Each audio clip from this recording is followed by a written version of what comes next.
Good morning, journeyers. Just trying to take a picture. Rooting my picture. We have to welcome. Hello. It's day 3 Technically it's afternoon. on our New Orleans adventure, and we decided we really wanted to see a plantation, and so we actually left the city kind of earlier. We're gonna do a few things. We were gonna have breakfast, but we woke up too late. Yeah, we woke up too late, so to have breakfast in the we city. decided to just head straight to the plantation. We are at Oak Valley Plantation. It's about 40 miles. It's close to Donaldsonville. Donaldsonville, yes. Maybe 10 minutes from Donaldsonville. It's about 42 miles from downtown New Orleans. It was a really easy drive, but this is definitely something you need to experience when you come. And this is probably one of the most popular plantations in Louisiana. It's beautiful. They've had, what did they say, 7 million visitors? 6 million visitors since 1970s. Oh, not a year. Never mind. But so we're here seeing the grounds. We're checking out kind of the history of this plantation, and so the big building, and we'll show you. They do like tours, but we're actually right now we're standing where the slave quarters are, so you can see the slave buildings in there. Slave homes. Yeah, sorry, slave homes. There's 6 of them on here. There was more than 6. There was more though, yeah. At one time, I think they said they had over 100 slaves on this property, this plantation, and it's been blacksmith, cotton, Gosh, the trees. sugar cane. They pretty much did everything here. So we're gonna explore this area, and we're pretty excited. So let's show you what Oak Valley Plantation has to offer.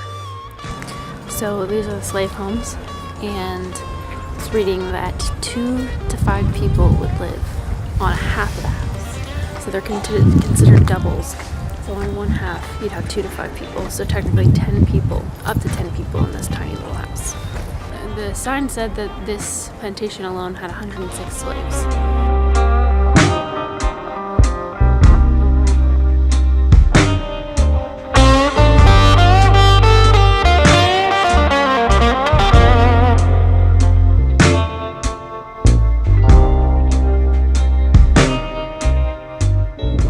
Tips for you when you come to Oak Valley. Admission is $25. They do military discount, AAA discount, teaching discount, student ID discount. Bring your ID though. Yeah, they wouldn't let me do mine because I didn't have my student ID card with me. But what else? The bathroom's on site.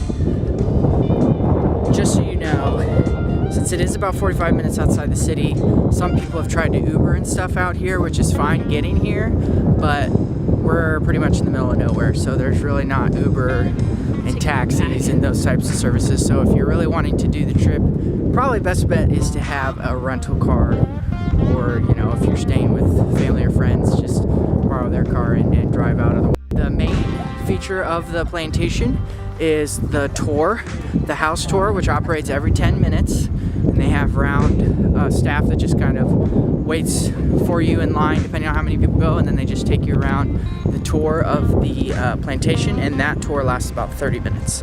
So that's probably the highlight of it, but they have maps and stuff that show you all the different features of the place. And the trees are beautiful.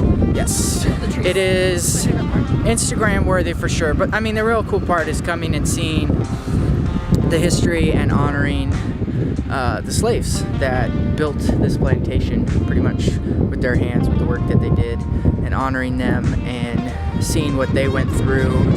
I mean, they've had 7 million, right?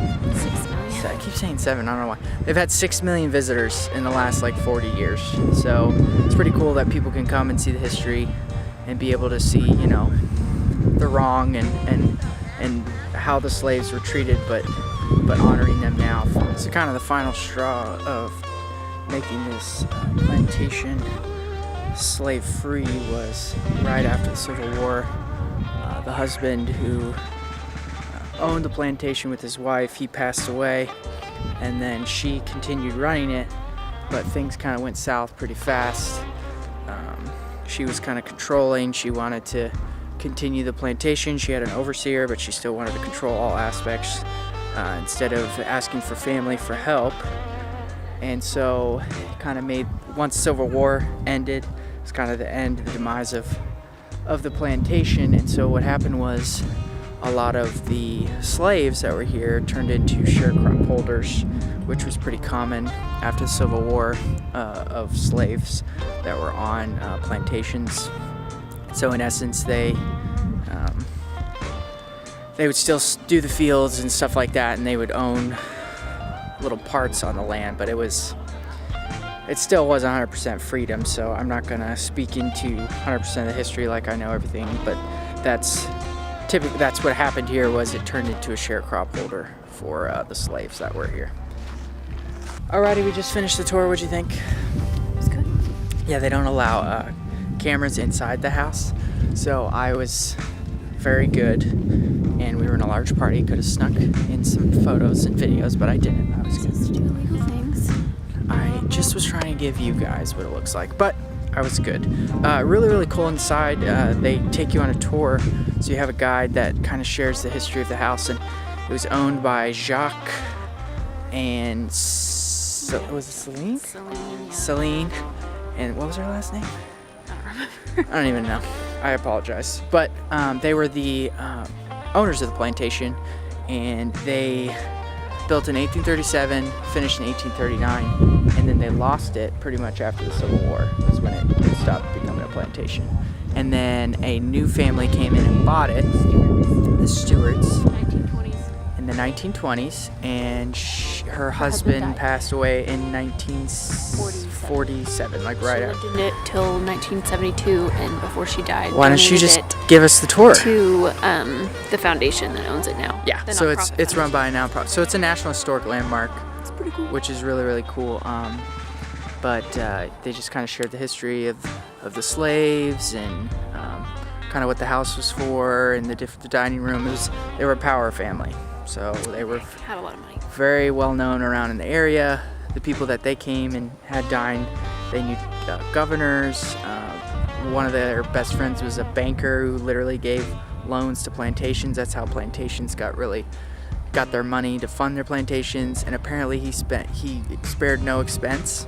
A $600,000 loan back in the 1800s to build this plantation.